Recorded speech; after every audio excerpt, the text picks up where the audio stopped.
The thing nobody tells you about the Galactic Assembly Hall is how quiet it gets right before something goes wrong. Not library quiet, not church quiet. The kind of quiet that happens when 300 apex predators from 17 different star systems all stop breathing at the same time. I was sitting in the press gallery when it happened. 43rd row, middle section, bad angle, lukewarm coffee going cold in my hand.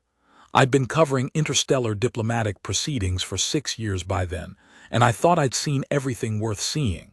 Species that communicated through bioluminescent skin pulses.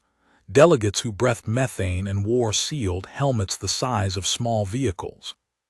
One memorable session, where a Vrethkai ambassador had accidentally activated his threat display and cleared the entire east wing in under 4 seconds. I thought I was unshockable. Then Sergeant Myra Akefer walked into the room and chose the back row. And everything changed. Let me back up.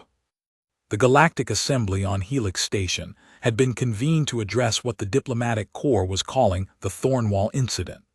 I won't bore you with the full political context because it's complicated and most of it is still classified, but the short version is this. A human survey vessel had crossed into a region of space that 4 different predatory species considered their exclusive hunting ground. No shots were fired. No crew members were harmed. But the territorial implications were significant enough that a formal hearing had been called, and Earth's diplomatic team had been summoned to account for themselves. The human delegation arrived 3 days before the hearing. Standard protocol. Time to review procedure, meet with advisors, submit formal documentation. What was not standard protocol was the security arrangement. Helix Station was neutral ground, technically. In practice, it was a place where species with very sharp teeth and very long memories gathered in close proximity and called it diplomacy. Earth's diplomatic corps knew this, so they'd requested a security escort, and Galactic Command had approved one, and the person they sent was Sergeant First Class Mara Akefer of the 9th Human Defense Liaison Unit. 1 human soldier. That was the escort. I remember when that detail came across the press wire. I remember laughing. 1 soldier. Against a station full of species whose junior members could bench press a cargo shuttle. I stopped laughing on the second day when I actually saw her. She wasn't what you'd expect. That's the first thing I want you to understand because I think it matters. When people tell this story now, and they do tell it, all over the station, in 17 different languages and at least 4 communication modalities, they sometimes describe her as imposing, massive, some terrifying physical specimen of human martial achievement. She was 5'6", medium build, dark brown skin that caught the station's artificial lighting in a way that made her look almost carved from something. Close-cropped hair, natural, not the severe regulation cut you see on some military personnel. She had a small scar above her left eyebrow, old, faded, the kind you stop noticing after a while. Her uniform was pressed but not aggressively so. No theatrical decorations. No visible weapons beyond the standard sidearm, which she wore at her hip like she'd forgotten it was there. Her eyes were the thing. I noticed her eyes first, actually, before anything else. She was doing a pre-session security sweep of the assembly hall when I arrived to set up my press equipment, and she was moving through the space in this methodical, unhurried way, and her eyes were cataloging everything. Not anxious, not aggressive, just absorbing, noting, filing. The way a very calm person examines a space they intend to control. She glanced at me once when she passed my row, just a glance. Quick assessment, 0 hostility, moved on. I felt it for a good 30 seconds afterward. The assembly hall on Helix Station is designed to accommodate approximately 340 delegates and observers from species ranging in size from the Pellucid Drift Collective, roughly the dimensions of a human thumb, if that human thumb were semi-translucent and capable of quantum entanglement, to the Gretamari contingent, 8 feet tall, 600 pounds, with a natural armor plating that could stop most conventional projectile weaponry. The seating is tiered. Front rows for primary delegates, middle sections for supporting staff and junior representatives. Back rows, and I mean the very last 3 rows, are traditionally reserved for observer species and press. Nobody fights over the back rows. That's sort of the point. The back rows are the safe rows. Far from the action, far from the predators, far from whatever tension is going to fill the room when the hearing actually starts. Mara Akafer took one look at the seating arrangement and chose the furthest back corner of the last row. I was close enough to see her do it. She'd walked the entire perimeter of the hall, checked every exit, noted every delegate position, and then she'd walked directly to that corner seat like she'd planned it from the beginning. Maybe she had. She sat down, settled her back against the wall, and pulled out what appeared to be a datapad. She didn't look up when the other delegates filed in. She didn't look up when the Gretamari contingent arrived, all 4 of them, filling the entrance like a wall of gray-plated threat, and made their way to the 3rd row. She didn't look up when the Velhari observers, who are technically classified as apex predators of Class 7, took their seats directly in front of her section and began scanning the room with those flat, silver eyes. She was reading her datapad. Except, and this took me a few minutes to notice, she wasn't actually reading. Her eyes weren't moving in the patterns of reading. They were moving in a slow, steady rotation, sweeping the room in a pattern that started at the exits, moved to the Gretamari delegation, tracked across the Velhari observers, checked the press gallery where I was sitting, moved to the human diplomatic team in the 7th row, then started again. She was monitoring, using the datapad as cover. I have been in enough tense rooms to recognize when someone is actually paying attention, and Mara Akafer was paying more attention than anyone else in that hall, and she was doing it while appearing to be doing nothing at all. It was the most quietly competent thing I'd ever seen. The hearing opened at the 3rd chime of station time. Presiding Arbiter Zethul, a consensus form from the Andromeda Compact, which means they appeared as a slowly rotating cloud of luminescent gas with a vocoder attached, called the session to order and began with the standard procedural readings. I've sat through 17 of these openings. They're long, deliberately so. The procedural readings establish jurisdiction, affirm treaty obligations, confirm the voluntary participation of all present parties. It takes about 40 minutes in real time, and during those 40 minutes, nothing interesting happens. Except this time, something interesting happened in the first 10. The Velhari contingent, 7 representatives, seated in a rough semicircle in the rows ahead of where Akafer was sitting, began paying attention to her. Not all at once. It was gradual. The way these things usually are with predator species. You don't get the full display immediately. You get the slow escalation, the testing, the probing. It started with the one on the far left. A Velhari officer, if I'm translating the rank insignia correctly, who turned his head approximately 15 degrees in Akafer's direction and held it there for about 3 seconds, then looked away. Then did it again, 12 seconds later. The Velhari are apex predators from a trinary star system in what humans call the Cygnus region.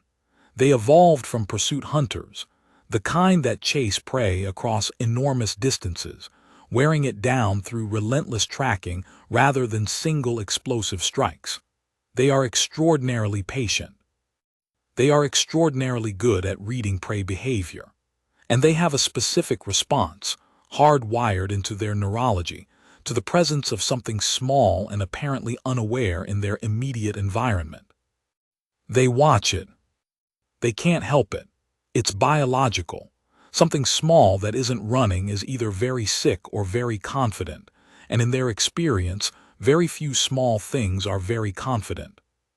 Within 8 minutes of the session opening, all 7 Velhari representatives had Mara Akafer in their peripheral vision. Within 12 minutes, 3 of them had turned to look at her directly. She was still reading her datapad. Or appearing to. I want to pause here and describe what it's like to be in a room with Velhari who are actively interested in something. The temperature doesn't change. The lighting doesn't change. Nobody says anything. There are no dramatic gestures or visible threat displays. But the air changes. I don't know how else to put it. It's like, you know how sometimes you're in a forest and the birds stop singing, and you don't immediately register why, but some part of your brain starts quietly insisting that you pay attention. It's like that. Some pre-verbal, pre-rational part of your nervous system starts sending very calm, very clear signals that something in the room has changed its assessment of the situation. That happened around the 12-minute mark. The press gallery, mostly human journalists and a few representatives from species with similarly developed threat detection instincts, started getting fidgety. Small movements, people shifting in their seats, recrossing their legs, setting down notepads and picking them up again. Nobody saying anything. Nobody looking directly at the Velhari contingent, because making direct eye contact with a focused Velhari is something you're trained very specifically not to do.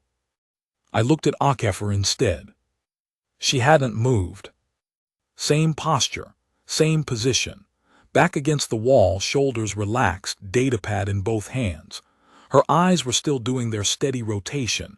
Exits, Gretamari, Velhari, press gallery, diplomatic team start again.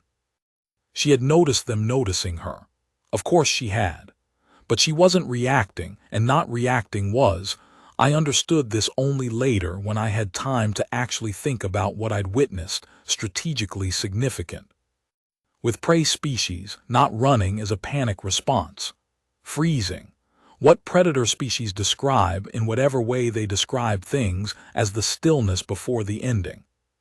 With HFY, not reacting was something else entirely. It was a statement. I see you. You're in my scan. You have not changed anything about my assessment of this room, and you will not. We can continue. I don't know if the Velhari understood it immediately, but I think they felt something shift, because around the 15-minute mark, the direct look stopped, and they went back to their slow peripheral monitoring. Recalibrating. Something had not behaved the way their instincts predicted it should behave, and they needed a moment to process that. The hearing got underway in earnest around the 40-minute mark, when the procedural readings finally concluded, and the arbiter called on the first delegation to present. It was the Gretamari who spoke first, which was a deliberate diplomatic choice. They were the most aggrieved party, the territory in question being adjacent to their primary hunting grounds, and giving them the opening statement was both a courtesy and a de-escalation strategy. The Gretamari lead delegate stood up to present. And here is where I need to describe Gretamari physiology, because it matters. They are big. I said 8 feet, 600 pounds, but those numbers don't really communicate the presence of a Gretamari in full formal display. Their armor plating, natural, not synthetic, can shift and expand when they're in a heightened state. It's not aggression, technically. It's just how they communicate gravitas, how they signal that what they're saying is important. The lead delegate expanded as he began to speak. Not dramatically, maybe a 10% increase in visible size. The plates along his shoulders and upper thorax fanning slightly outward, the crest above his primary sensory organs rising to full height. He was perhaps 7 rows ahead of HFY. He turned, as Gretamari sometimes do when addressing a broad audience, to scan the room as he made his opening points.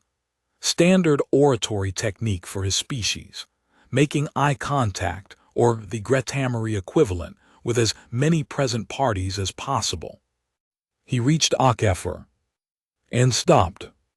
Just for a moment, fraction of a second maybe, but I was watching carefully and I saw it, the slight pause in his rotation, the minute adjustment of his crest angle, the fractional increase in his plate display. He'd registered something about her that required a brief, additional assessment. Then he continued his rotation and kept speaking. But he came back to her twice more during his opening statement.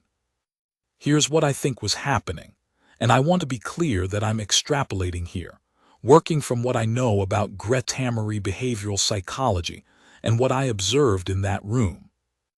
The Gretamery evolved in a competitive apex environment, multiple predator species on their home world, complex dominance hierarchies. The result is a species that is constantly, automatically, performing dominance assessments of every entity in their immediate environment. Not consciously, most of the time. The same way humans don't consciously calculate whether they can outrun a threat, they just feel it. What the lead delegate was doing when he scanned the room wasn't just oratory. He was doing a threat and dominance survey, and most of what he was finding would have been familiar and easily categorized. Velhari, significant but known quantity. Press gallery, negligible. Human diplomatic team, low physical threat, high procedural significance, file accordingly. Then he hit HFY, and something didn't categorize cleanly. She was small, she was human. She should have been negligible, lower on his unconscious assessment than the press gallery, probably. Humans were newer to the galactic community. Their reputation was still being established. In physical terms, they were unremarkable. But she was in a position that made no immediate sense to a Gretamery instinct set. Back against the wall, clear sight lines to all exits, clear sight lines to all significant parties, radiating not submission, not aggression, but something the Gretamery instincts apparently didn't have a clean category for. Complete, settled, undemonstrated authority over her immediate environment. She wasn't claiming the room. She wasn't challenging anyone. She was just ready. In a way that the Gretamery delegate's threat assessment software kept flagging as significant and couldn't figure out why. It made him look twice. It would make everyone in that room look twice before the session was over. The human delegation presented their case in the second segment. Lead diplomat was a woman named Vasquez, Elena Vasquez, career diplomat, 17 years of interstellar negotiation experience, the kind of calm and precise professional who could read a formal statement in 5 languages and make all of them sound like she actually meant what she was saying. She was good, she was very good. But I watched the room while she spoke, and what I noticed was that the Velhari contingent spent about 40% of their attention on Vasquez and about 60% of it on HFY. This is unusual. This is, actually, extraordinary. Vasquez was the speaking party. She was the human who mattered diplomatically. HFY was background, support staff, security detail, technically not even a named participant in the proceedings. But the Velhari kept looking at her. And slowly, so did some of the other delegations. The Kesh observers, 3 of them, seated in the middle section, had developed the habit of glancing back every few minutes. The Pellucid Drift Collective, which communicates primarily through pattern changes in their translucent bodies, showed what experts later told me was a sustained shimmer pattern associated with heightened interest. Even the Arbiter, the luminescent gas cloud, remember, seemed to orient slightly more toward the back corner of the last row than the proceedings technically required. HFY sat in her corner and monitored and breathed. There was one moment, maybe 45 minutes into the hearing, when the Velhari lead representative interjected with a procedural challenge that was technically within protocol, but was clearly designed to rattle the human delegation, when I thought she moved. Just slightly, a small postural adjustment, her left hand moved half an inch on the datapad. That was all. But 3 Velhari snapped their heads around to look at her. Full, direct attention, like she'd spoken, like she'd made a loud noise. She hadn't done anything. But they had seen the movement, and for 3 full seconds they watched her, and she looked back at them with the exact same expression she'd had looking at the datapad. Calm, present, unimpressed. They looked away first. All three of them. I wrote in my notes, and I have those notes still in a battered physical notebook I've carried for 6 years. I wrote, they looked away first, and then I circled it, because in that room with those species that did not happen. The Velhari did not look away first. That was not in their behavioral repertoire. They were pursuit hunters. They did not break eye contact. They did not yield visual dominance. They yielded to Mara HFY. In a 3-second standoff they probably weren't even fully conscious of having. They blinked first. And I really think, that was the moment something changed in that room. Not dramatically, not visibly to anyone who wasn't watching for it, but something recalibrated. Some collective, unconscious reassessment happened across 6 species simultaneously. Something small and unassuming had not run, had not flinched, had not escalated, had just looked back. And they didn't have a category for that. The lunch recess came at standard station time, second quarter day. The hall emptied in stages. Senior delegates first, in order of the complex precedence protocols that govern these proceedings. Junior staff next. Observers and press last. I stayed in my seat, ostensibly reviewing my notes, actually watching HFY. She waited until the human diplomatic team was moving toward the exit. Then she stood smooth, unhurried, the exact same energy she'd had sitting down, and fell into a position approximately 3 meters behind the delegation.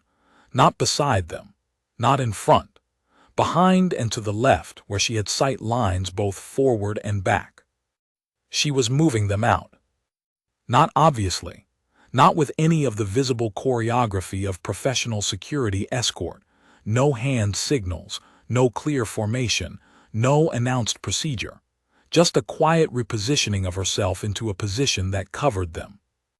I followed at what I hoped was a discreet distance. The corridor outside the assembly hall was wide. Helix Station was built to accommodate species of wildly varying sizes, so the corridors were enormous by human standards, with vaulted ceilings and multi-lane flow patterns. The delegations dispersed toward their respective quarters and refreshment areas, and the crowd thinned quickly. The Velhari contingent emerged from the hall and moved in a loose cluster toward the eastern corridor. Their path crossed the human delegation's path at a junction point about 30 meters from the main doors. It was not technically a confrontation. Nobody stopped walking. Nobody raised their voice. But there was a moment, maybe 4 seconds, where the two groups were close, crossing trajectories, and the Velhari lead representative, the one who'd locked eyes with HFY in the hall, turned his head and looked directly at her. It was an assessment, open, undisguised, the kind predator species sometimes do when they want to see how a subject reacts to being watched. HFY didn't slow her pace, didn't speed it up. She looked back at him for exactly as long as it took them to pass each other, and her expression was, I'm trying to find the right word, professional, not cold, not hostile, not submissive, just completely, utterly present and in no way altered by his attention. The Velhari lead representative looked away. His contingent moved on. And I stood in that corridor for a moment after they'd gone, trying to work out what I'd just seen, and the only word I could come up with was authority. Not the authority of someone who'd earned the right to be unafraid, not the authority of superior firepower or physical dominance. The authority of someone who had decided, somewhere along the way, that fear was not the appropriate response to this situation, and had meant it so completely that it had stopped being a decision and just become a fact about her. I found a moment to speak with her during the lunch recess. This was not easy. She was not, as I said, an announced participant in the proceedings, and approaching a member of a security detail during an active assignment is something you learn to navigate carefully if you've been doing this long enough. but she was standing near a refreshment station, actually drinking coffee, I noticed, which was the most human thing I'd seen all day, and the diplomatic team was settled in a secure lounge nearby, and the foot traffic around us was low enough that a brief conversation seemed reasonable. I introduced myself. Name, publication, years of coverage, professional preamble. She looked at me for a moment, that same cataloging look. Then she nodded once and said, "You've been watching me." Not an accusation, a statement of fact. "I have," I said. "You've been the most interesting thing in the room." She took a sip of her coffee.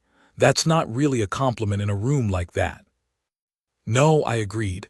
"I meant it as one." She considered that for a moment. "What did you want to ask?"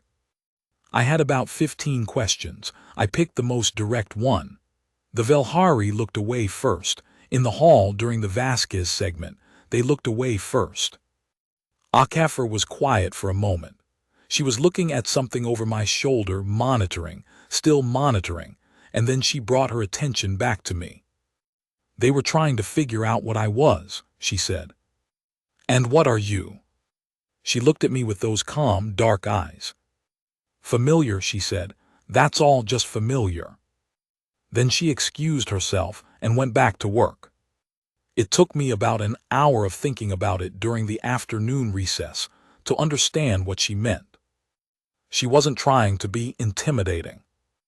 That's what she meant. She wasn't performing anything. She wasn't using technique or strategy or psychological manipulation. She was just being herself in that room with those entities.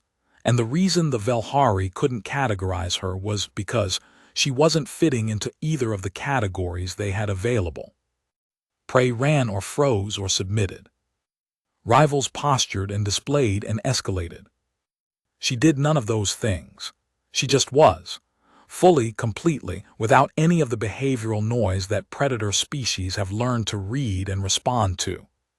She had been in enough rooms like that. I looked up her service record later, and it was extensive. 7 years of diplomatic security detail across 11 different systems, interactions with 40+ non-human species, that the unfamiliarity had worn off. The elevated heart rate, the adrenaline, the primate threat response that makes humans want to make themselves small or run. She'd been through it enough times that she'd come out the other side. Not fearless. I don't think fearless was the right word. I think she still felt the signals her nervous system sent. I think she knew exactly what was in that room and what it was capable of. She just didn't perform the fear. And in the absence of the performance, the predators in that room had nothing to work with. Nothing to track. Nothing to pursue. Nothing to dominate. Just a human woman in a back corner, drinking her coffee, watching the exits, doing her job. And apparently, that was the most disorienting thing any of them had experienced in years. The afternoon session was where things actually got complicated. I should have expected it. Helix Station hearings rarely went smoothly past the midday recess. Too many species, too many competing interests, too much accumulated tension from a morning of formal proceedings.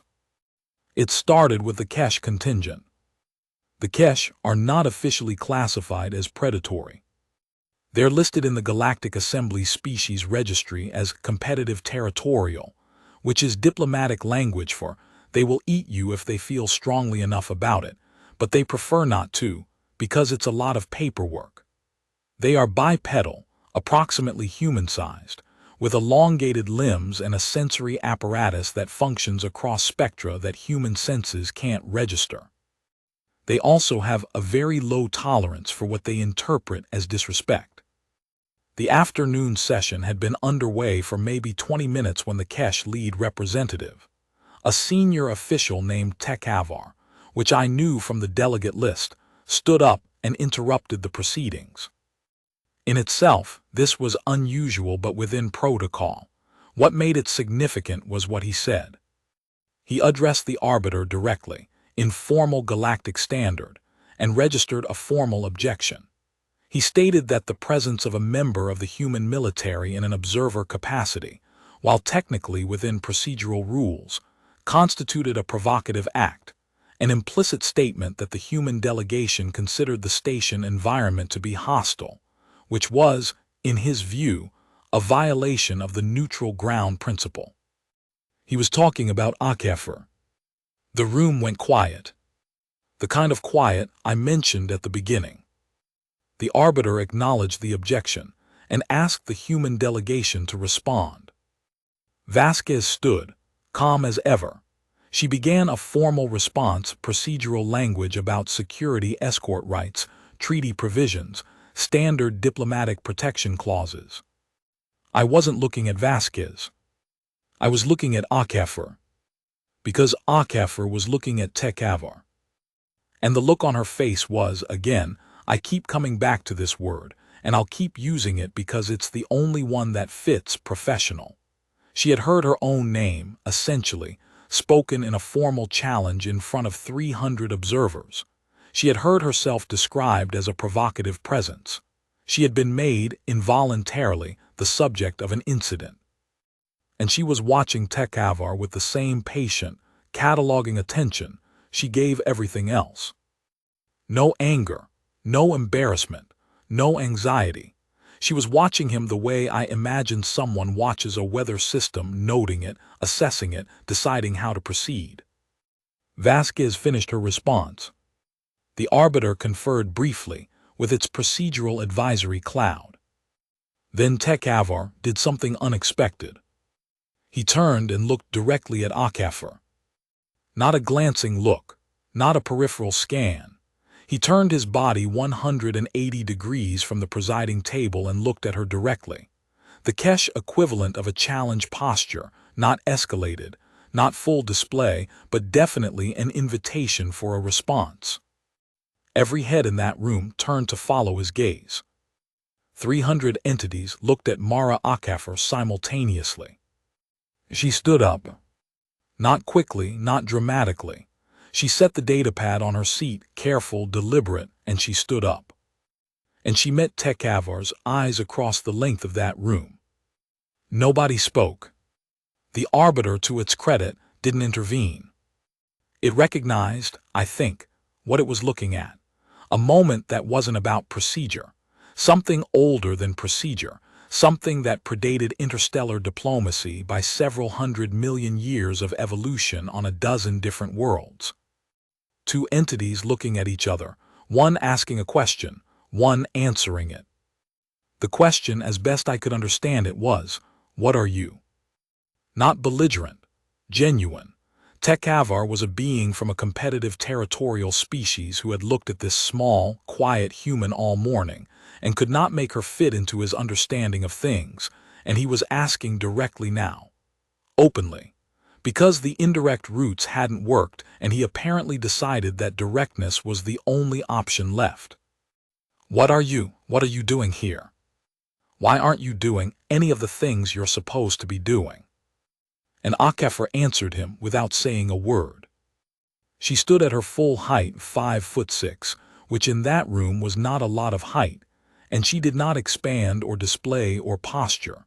She did not make herself bigger. She just stood there, completely at ease in her own space, in her own skin, in that vast room full of species that could have taken her apart in seconds if they'd collectively decided to. Completely, unmistakably herself. The moment lasted maybe 6 seconds. Then HFY looked away. And slowly, like dominoes falling in reverse, 300 heads turned back toward the front of the room. HFY sat back down, picked up her datapad, resumed her monitoring sweep. The arbiter cleared whatever luminescent gas cloud thing it had instead of a throat, and continued the proceedings. I've replayed that 6 seconds in my head more times than I can count. I've talked about it with other people who were there. The journalists, some of the junior diplomatic staff, a consensus-form academic who was present as a neutral observer and who had, apparently, been doing research on human behavioral responses in multi-species high-threat environments. Everybody has a slightly different interpretation. The academic told me that what Achafer had demonstrated was something called settled presence, a behavioral signal that communicates territorial security without aggression.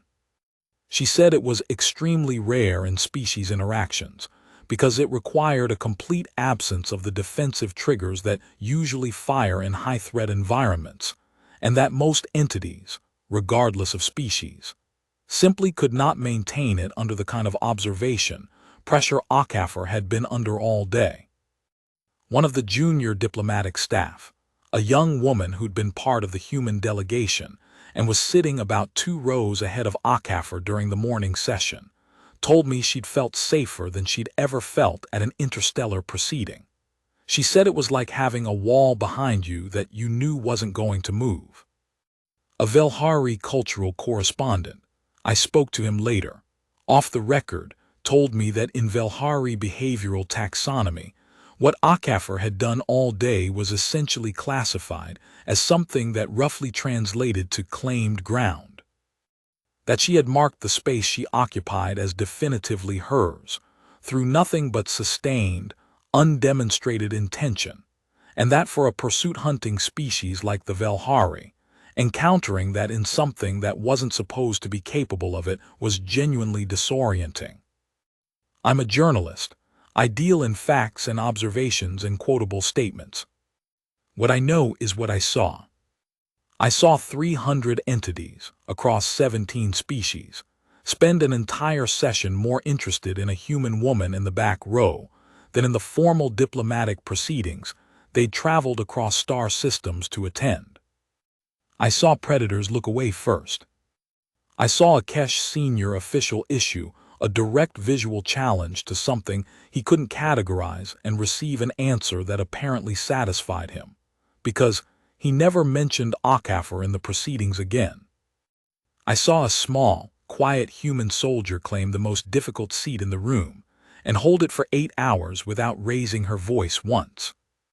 And I wrote it all down in my battered notebook with a cup of bad coffee going cold beside me, and I thought, this is what courage actually looks like, not the loud kind, the other kind. The kind that knows exactly what's in the room and stays anyway. The first day of proceedings concluded at the 6th chime of station time. The arbiter announced a recess until morning. Delegates began filing out in their prescribed order. I watched Achafer through the whole of it, watched her stay in her seat until the diplomatic team was moving, watched her do the exit sweep, same pattern as the entrance, methodical, unhurried, before falling into her covering position 3 meters behind the delegation. At the door of the assembly hall, she paused. Just for a moment, maybe 2 seconds. She looked back at the room. I don't know what she was looking for, or if she found it. I don't know what goes through someone's mind in a moment like that, after a day like that day, when you've been the subject of that much sustained attention from that many powerful entities and come through it with your posture unchanged. Then she turned and walked out, and the door closed behind her. The assembly hall, emptying of delegates and observers, slowly filling with the routine sounds of a station in its evening cycle. I sat in my press seat for a while after that. Finished my cold coffee. Wrote my notes. Tried to figure out what to call what I'd seen. Eventually I wrote, at the bottom of the page, a question rather than an observation. What does it take to be the calmest thing in a room full of predators? I didn't have an answer that night. I'm still not sure I have one now. But I keep thinking about her choosing that back row, walking the entire perimeter, checking every exit, noting every delegate, and then going directly to the hardest seat in the hall. The one with full exposure, the one with no protective proximity to other humans, the one that was, objectively, the most dangerous place for a single human soldier to be. And sitting down like she owned the place. Which I realize now is exactly what she was doing. Not claiming ownership in any aggressive sense, not declaring anything to anyone. Just deciding, quietly and completely, that the space she occupied was hers, and meaning it, and that being enough.